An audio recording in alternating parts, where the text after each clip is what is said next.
Isa sa natutunan ko sa House Creatives ay ang sound is king.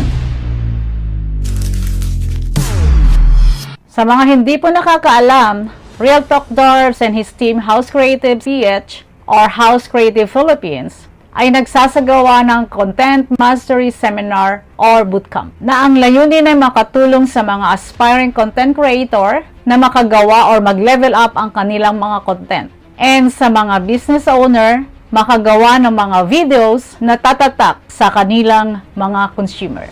And isa po ako sa mga naka-attend ng seminar or ng bootcamp, batch 5. Zoom attendees lang ako, pero napakarami ko pong natutunan. And just recently, nagpunta nga po ang team nila dito sa Japan at maraming mga umattend na Pilipino, especially ang Pinoy Vloggers in Japan or ang samahan ng Pinoy Vloggers in Japan. Tulad ko, marami rin po silang natutunan. Isa sa mga tumatak talaga sa akin ay ang sinabi ni Darbs na sound is king.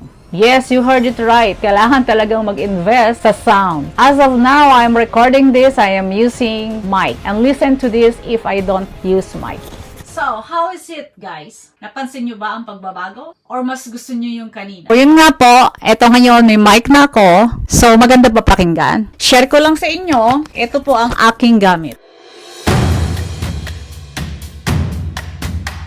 Ang name niya ay Ulanzi AM18.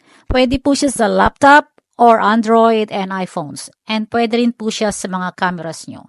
Ang maganda po dito, dalawa na yung mic. Perfect kung nag-interview ka or you're doing podcast. We'll write down the link below if you wanna buy it in Amazon here in Japan.